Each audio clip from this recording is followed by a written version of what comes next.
বিপদে আপনার যে কাছে থাকে, পাশে থাকে বা থাকবে, তার সঙ্গে আপনার ব্যবহার খারাপ হবে কেন? আর যাদের আপনি জীবনে কোনোদিন আপনার হয়তো দেখতে আসবে না, তাদের সাথে আপনার এত মধু বেড়ে কেন মুখের মধ্যে থেকে? এত মধুর ব্যবহার তাদের সাথে কি জন্য? এটা একটা আশ্চর্য, আমার মনে হয় আপনাদের চিন্তা করে দেখা দরকার। তা আমি দেখছি যাদের চরিত্রের ভিতরে টক্সিসিটি, ওরা বুঝা শুনে সবল মারে, কারে সবল মারলে হজম করা যাইব। কারণ রাস্তায় যদি এইসব করে তো মাইন্সের ধরে গণফিটুনি দিব, বুঝেন নাই, শেষা খাইব।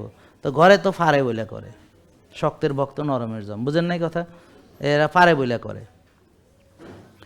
র্যাটেল স্নেক ধরেন পানিতে পড়ে গেছে, র্যাটেল স্নেকস মানে সাপ, চিনেননি? তা এখন আপনি ভাবলেন যে সাপটাকে বাঁচাবেন, তো আপনি সাপটারে সুন্দর করে কুয়া থেকে তুলতে গেছেন, তো সাপে আপনার আদর করবো, চুমু খাইব, তাই না? কি করব? সবল মারবে। এরা হলো র্যাটেল স্নেকের মতো, যে তার উপকার করতে যাবে এরা সবল মারে।